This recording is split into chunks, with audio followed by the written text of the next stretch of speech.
There is a time for some things, wrote Cervantes, a time for all things, a time for great things, and a time for small things. As the poet Virgil said, time is flying, flying never to return.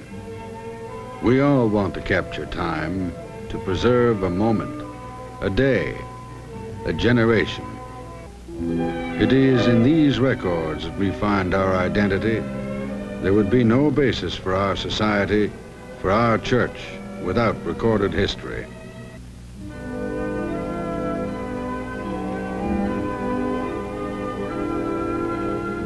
It tells us of the successes and failures of men and their societies, about how we arrived at today, the efforts, the struggles, the joys and achievements that shaped our culture and our church.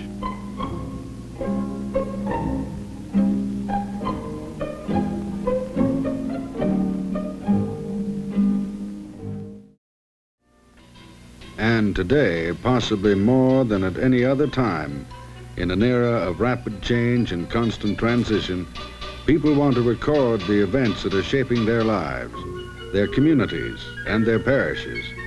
This record serves not only as a document to pass on to another generation, but also as a means of giving perspective to the present.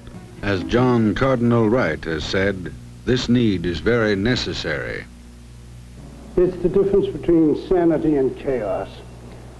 Some people have suggested that one of the basic troubles with America is that we have either forgotten or prescinded from history. We think everything started yesterday. One of the results of this is that since everything did not start yesterday, and we are the heirs of all the ages, we sometimes seem to suffer from a kind of collective amnesia. We're like the people who every now and again are brought to the police station to find out who they are. They've forgotten who they are, where they came from, what are their values, who influenced their thought, where did they get their institutions and traditions. The terrible danger is that in an age of computers, even computerized information or computerized knowledge, there's apt to be a decline in wisdom. We talk about the knowledge explosion. That's very real. But there hasn't been a proportionate explosion in wisdom. Wisdom is close, as Cicero put it, to the hearth and to the altar, and that's always local.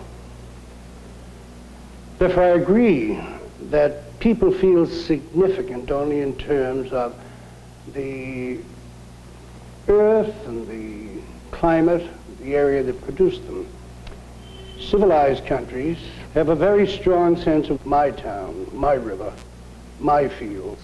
They're very proud of these, and at the thought of them, no matter how far away they be and for how long, they weep. The history of a parish, the history of a diocese is far more important than the history of the church in a given nation, because it's history at the roots where history is made and where history is felt.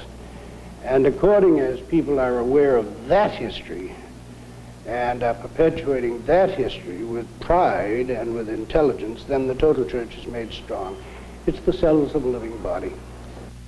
It is the sense of making our own history, of continuity with the church, that gives us the feeling that, like the highest branch on a tree, we are connected to our roots.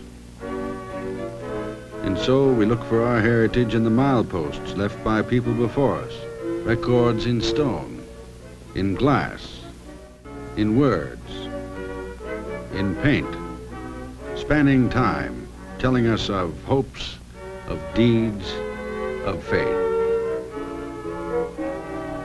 The record of today is history and has a special importance to us.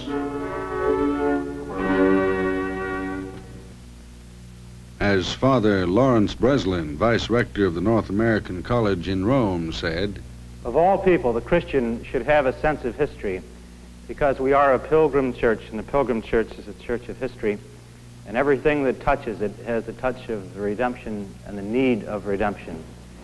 Here in Rome, we have the advantage of seeing the early footsteps of Peter and Paul and the early Christians, and we look at the catacombs and the Colosseums and the early churches, and we can even visit the halls of the councils, where the bishops and the experts at the council formulated the theology and the documentation that will feed our future church and mold our future church, which gives us a vision even in these turbulent times. So every detail of history is terribly important because it touches upon our Christian life. And so each Christian in each parish and each community should have a sense of that history because it is so much a part of our pilgrim life. Part of that history is made here in the life of our individual parishes. For us, this is the church. This is where our history is made. Each day marks the last day of what was and the first day of all that is yet to be. Our challenge is to find ways to preserve the past and record the present, to mark the efforts, the hopes, and the faith of the parish with our own mileposts.